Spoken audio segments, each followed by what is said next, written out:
ಆತ್ಮೀಯ ಪತ್ರಕರ್ತ ಬಂಧುಗಳೇ, ನಿನ್ನೆಯ ದಿವಸ ರಾತ್ರಿ ಸುಮಾರು 8 ಗಂಟೆ ಸಮಯದಲ್ಲಿ ನಮ್ಮ ಸಂಘಟನೆಯ ಕಾರ್ಯಕರ್ತರಾದಂತಹ ಸುಹಾಸ್ ಶೆಟ್ಟಿ ಮತ್ತು ಉಳಿದಂಥ 5 ಜನ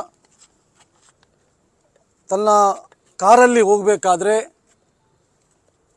ಜಿಹಾದಿ ಇಸ್ಲಾಮಿಕ್ ಭಯೋತ್ಪಾದಕ ಮುಸಲ್ಮಾನರು ಆ ವಾಹನವನ್ನು ಅಡ್ಡಕಟ್ಟಿ ಸುಹಾಸ್ ಎಂಬಂತಹ ಒಬ್ಬ ಹಿಂದೂ ಕಾರ್ಯಕರ್ತನನ್ನು ಹತ್ಯೆ ಮಾಡಿದ್ದಾರೆ.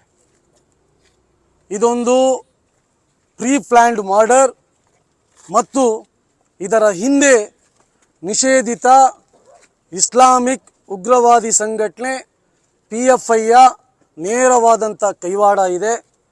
ಹಾಗಾಗಿ ಸುಹಾಸ್ ಶೆಟ್ಟಿಯ ಹತ್ಯೆಯನ್ನು ಇವತ್ತು ವಿಶ್ವ ಹಿಂದೂ ಪರಿಷತ್ ಮತ್ತು ಎಲ್ಲ ಹಿಂದೂ ಸಂಘಟನೆಗಳು ಬಹಳ ಬಲವಾಗಿ ಇದನ್ನು ಖಂಡಿಸುತ್ತದೆ ಮತ್ತು ನಾಳೆಯ ದಿವಸ ಬೆಳಿಗ್ಗೆ 6 ಗಂಟೆಯಿಂದ ಸಂಜೆ 6 ಗಂಟೆ ತನಕ ದಕ್ಷಿಣ ಕನ್ನಡ ಜಿಲ್ಲೆಯನ್ನು ಬಂದ್ಗೆ ಇವತ್ತು ಎಲ್ಲ ವಿಶ್ವ ಹಿಂದೂ ಪರಿಷತ್ನ ನೇತೃತ್ವದಲ್ಲಿ ಎಲ್ಲ ಹಿಂದೂ ಸಂಘಟನೆಗಳು ಇವತ್ತು ಬಂದ್ಗೆ ಕರೆ ಕೊಡ್ತಾ ಇದ್ದೀವಿ. ಹಾಗಾಗಿ ಸಮಸ್ತ ದಕ್ಷಿಣ ಕನ್ನಡ ಜಿಲ್ಲೆಯ ಎಲ್ಲ ಹಿಂದೂ ಬಂಧುಗಳು ಒಬ್ಬ ಹಿಂದೂ ಕಾರ್ಯಕರ್ತನ ಹತ್ಯೆಯನ್ನು ಖಂಡಿಸಿ ಎಲ್ಲರೂ ಸ್ವಯಂ ಪ್ರೇರಿತವಾಗಿ ಅಂಗಡಿ ಮುಂಗಟ್ಟು ಆಫೀಸ್ಗಳು ಯಾವುದೆಲ್ಲ ಇದೆ ಎಲ್ಲವನ್ನು ಬಂದ್ ಮಾಡಿ ಈ ಹತ್ಯೆಯನ್ನು ವಿರೋಧ ಮಾಡಬೇಕು ಎಂಬುದನ್ನು ನಾನು ಈ ಪತ್ರಿಕೆ ಮುಖಾಂತರ ದಕ್ಷಿಣ ಕನ್ನಡ ಜಿಲ್ಲೆಯ ಎಲ್ಲ ಜನತೆಗೆ ನಾನು ಕರೆಯನ್ನು ಕೊಡ್ತಾ ಇದ್ದೇನೆ. ಅಷ್ಟು ಮಾತ್ರ ಅಲ್ಲ, ಪೊಲೀಸ್ ಇಲಾಖೆಗೆ ನಾನು ಆಗ್ರಹವನ್ನು ಮಾಡ್ತಾ ಇದ್ದೀನಿ.